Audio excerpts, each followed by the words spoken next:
E aí galera, beleza? Tudo bem? Bom, mais uma vez nós vamos fazer aquele esquema, né, de apresentar aqui para vocês um pouquinho, um breve resumo do que vai cair na nossa provinha, né? Então, esse vídeo aqui ele é especificamente sobre história do Brasil, né? Então a gente vai falar um pouquinho de primeiro reinado, período regencial e também do segundo reinado. Para ajudar vocês, eu fiz esse mapa mental aqui, tá bom?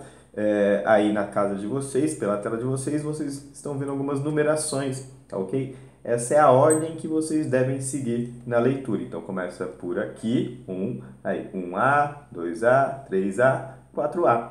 Depois o 2, né? Aí 1A, depois aqui, tá difícil para mim ver. Você vai ter de 1A, vai para o 2A. No 2A ele tem outra ramificação, o 1B, 2B, 3B, depois volta para o 3A e assim por diante. Depois para o terceiro e aí, ok? Vai estar disponível no OneNote para vocês poderem aí acompanhar, tá ok? Vamos lá. Então vamos falar dos principais pontos, começando pelo primeiro reinado. O primeiro reinado ele é marcado, né, como após a independência, período onde Dom Pedro, portanto, Dom Pedro I, né, vai exercer o governo do Brasil. Bom, quais são as principais características desse primeiro momento do Brasil independente? Bom, a gente pode começar pela questão da Constituição, né? A Constituição brasileira, a primeira Constituição brasileira, inclusive, ela é feita inicialmente em 1823, dentro de uma Assembleia Constituinte, marcada por uma oposição muito grande, né, uma briga muito grande entre portugueses e brasileiros, como a gente falou em aula, mas né, a Constituição acaba saindo ali com vantagens para os brasileiros. Né? Uma dessas vantagens é o estabelecimento do voto censitário, né? Um voto, ou seja, que o exercício do voto ele seria determinado pela renda, né? E essa renda estava calculada no seu equivalente em farinha de mandioca, né? Uma coisa que os brasileiros produziam, os portugueses não. Então isso era uma forma de tirar os portugueses do exercício da política. Portanto, essa Constituição ficou inclusive conhecida como o nome de Constituição da Mandioca.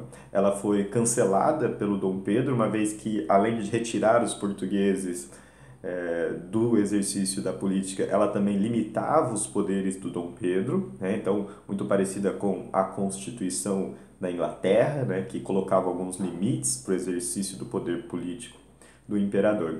Bom, com isso, Dom Pedro propõe, né, ele outorga, ele impõe uma nova Constituição no ano seguinte, a Constituição de 1824, que, dentre outras coisas, tinha como principal característica a existência de um quarto poder, o poder moderador, né, que seria o poder exercido por Dom Pedro I, que controlava os outros poderes.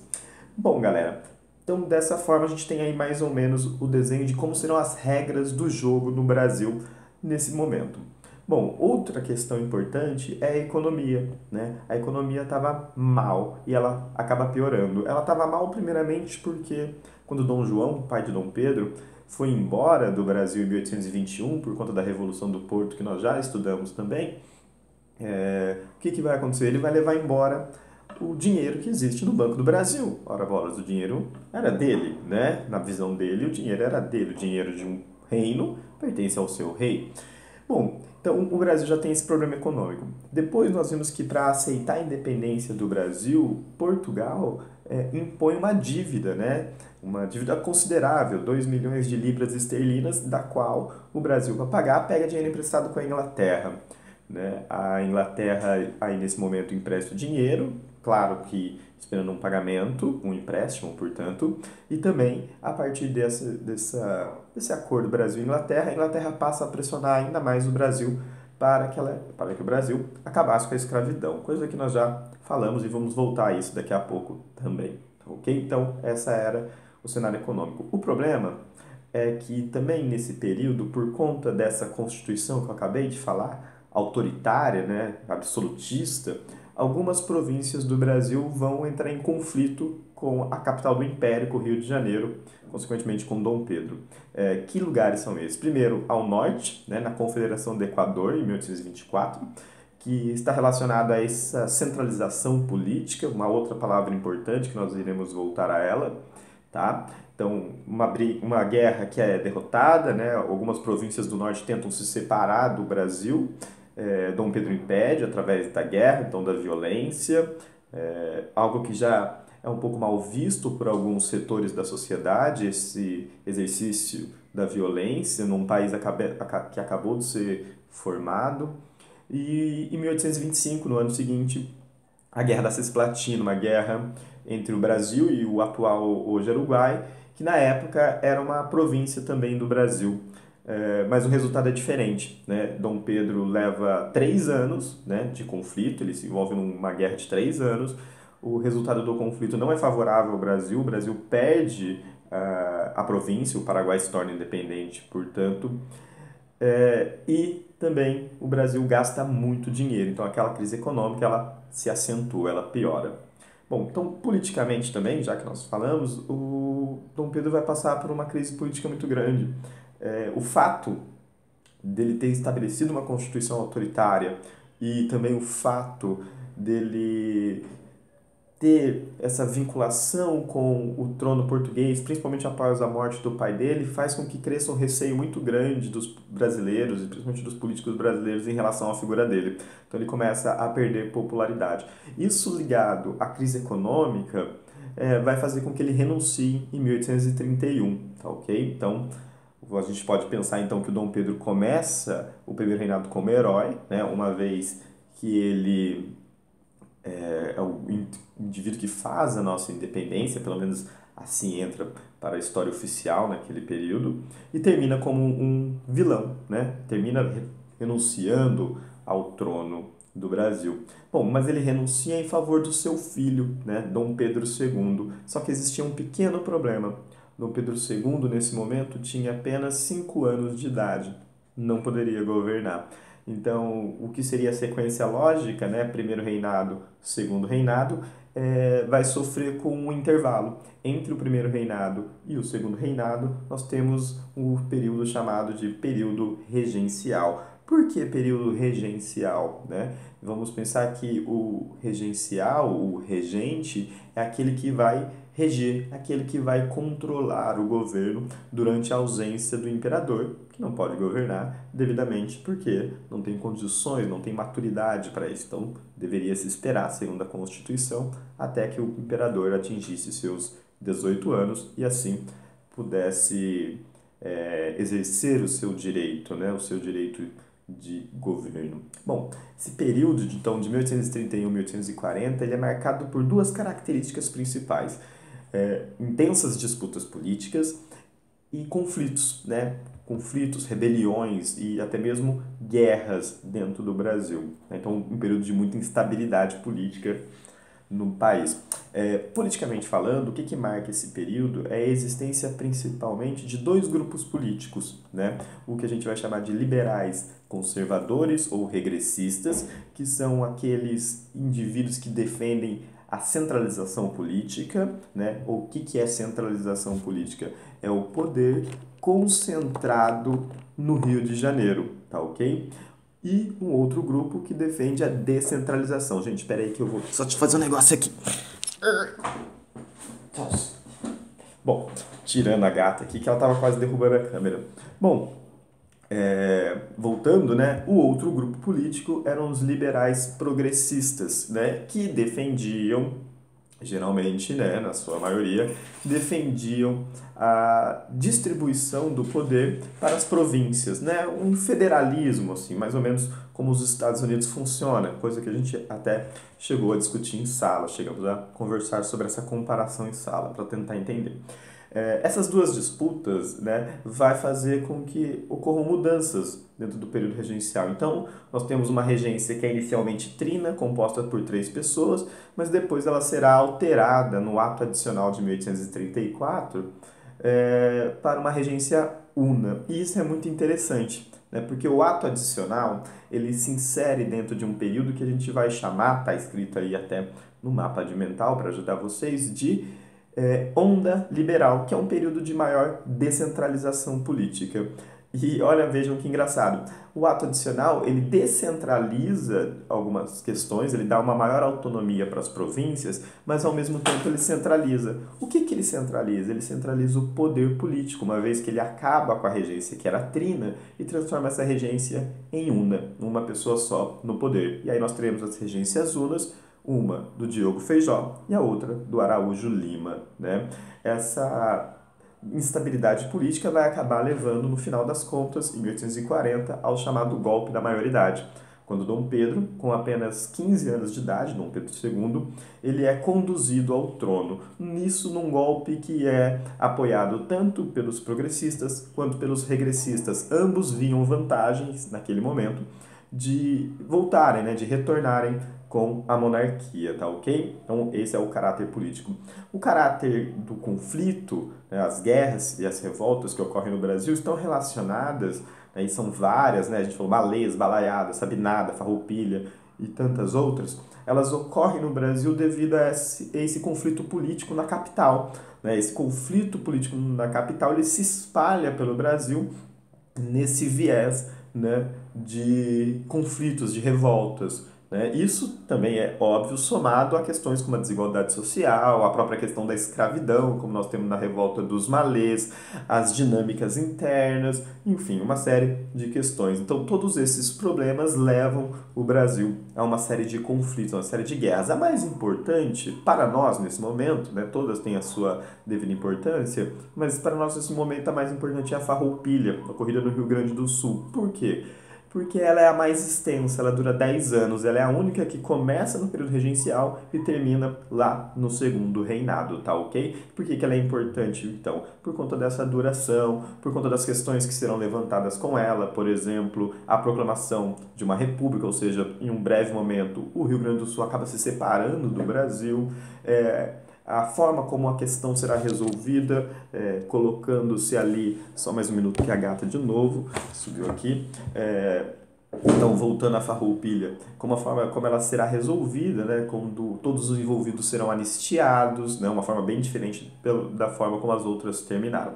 Bom, acabando o período regencial, então, com o golpe da maioridade, nós temos o último período que nós devemos nos preocupar agora nesse momento, o segundo reinado. Né? O segundo reinado, governado por Dom Pedro II, se estende de 1840 até 1889, então quer dizer, dura quase 2 vezes mais que o do pai, né? 2 vezes mais que o do pai. É um período de estabilidade política, a gente até chama de paz imperial. Né? É um período de paz, mas não é um período também sem conflitos, sem confusões aí. Bom, a primeira grande questão é política. Né? O que vai acontecer politicamente falando? Né? O Dom Pedro ele vai controlar as disputas entre os grupos políticos diferentes, né? Os liberais progressistas e os conservadores regressistas, de uma forma muito simples. Né? Ele vai criar um parlamentarismo no Brasil, um sistema parlamentarista, parecido com o da Inglaterra, só que ele funciona ao contrário. Né? De que forma? Ao invés da escolha do primeiro-ministro, que no Brasil vai se chamar presidente do Conselho de Ministros, ocorrer a partir, né, do Senado e da Câmara, ele vai acontecer a partir da vontade de Dom Pedro. Dom Pedro vai determinar, né? Então o poder vai de cima para baixo, é uma imposição, né, característico de um sistema absolutista. Esse é um elemento. Um outro elemento importante é o surgimento, a partir da década de 1870, do movimento republicano, do fortalecimento, na verdade. Movimento esse que vai passar a exigir, né, ou lutar pela substituição da monarquia pela república. Esse é um ponto importante. Um outro elemento importante, muito importante inclusive, fato que esse ano se marca aí 130 anos desde o seu fim, é o fim da escravidão no Brasil, que começa também no segundo reinado. Na verdade, nós vimos algumas discussões ali que aparecem no primeiro reinado, mas é no segundo reinado que de fato termina.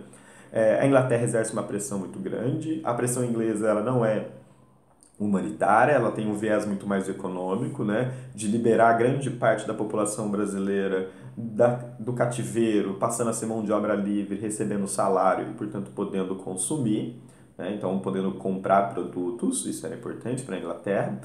Né? Mas, além disso, há uma questão também da influência do fim da Guerra de Secessão nos Estados Unidos, né? A guerra entre o Norte e o Sul, também ligada à escravidão, que termina com a abolição da escravidão nos Estados Unidos, e isso também fortalece o movimento abolicionista no Brasil, né? Nós veremos ali que serão várias leis criadas antes da Lei Áurea, né? Cito duas aqui muito importantes: a Bill Aberdeen, uma lei inglesa, uma lei essa que transforma o navio negreiro, tráfico de escravos, em pirataria.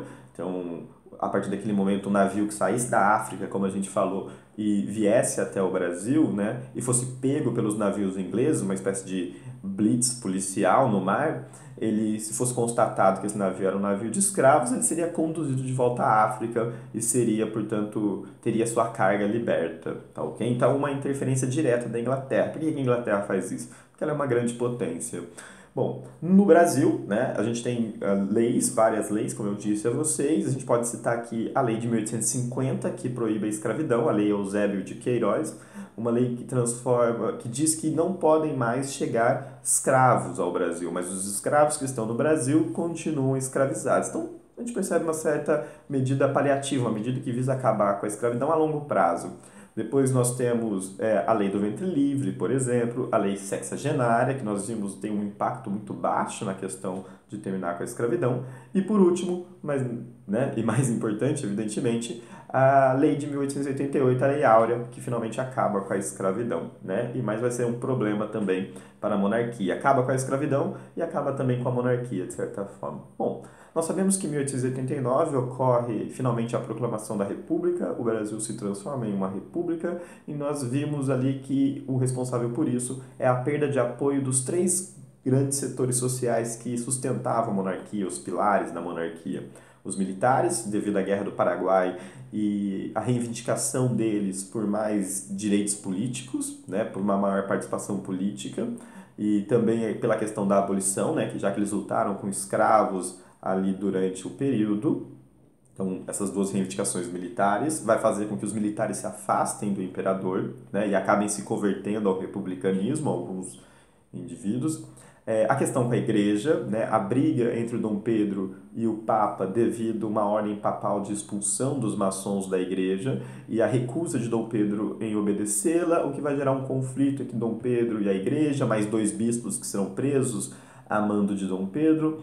Isso vai levar a um desgaste também entre a igreja e Dom Pedro, fazendo com que a igreja dê uma afastada e com isso leve com ela as pessoas mais ligadas à igreja também a ver com certo pesar ali o Dom Pedro. E o segundo grupo importante que deixa de apoiar a monarquia, fazendo com que ela rua, né, com que ela caia, são exatamente os fazendeiros escravistas, né? Aqueles fazendeiros que nós falamos deles, eles vão ficar profundamente incomodados com o fim da escravidão e principalmente pela escravidão ter acabado sem nenhum tipo de indenização. Então eles perderam uma propriedade cara, inclusive, e não receberam nada por aquilo, né? Na cabeça deles aquilo era injusto. E aí eles vão falar assim, poxa, mas qual é a validade, né? Qual é a importância de se defender na manutenção de um regime, né? De um regime monárquico, um regime obsoleto, ultrapassado, né? A onda agora era a república. Qual que é a validade de nós defendermos isso se não há nenhum benefício para a gente? Se o único benefício que tinha era a manutenção da escravidão e agora ela não existe mais. Bom, então aí, né, sem essa sustentação, acaba que no dia 15 de novembro de 1889, Dom Pedro II sofre um golpe dado ali pelo Marechal Deodoro da Fonseca com o apoio do Benjamin Constant, e aí, a partir desse momento, se encerra o período monárquico no Brasil, começando o período regencial. Pois bem, galera, isso aqui foi um resumão, né, dessas aulas que nós tivemos aí nessas últimas semanas. Espero ter ajudado vocês e em breve eu colocarei um outro vídeo, tá ok? Até mais, tchau!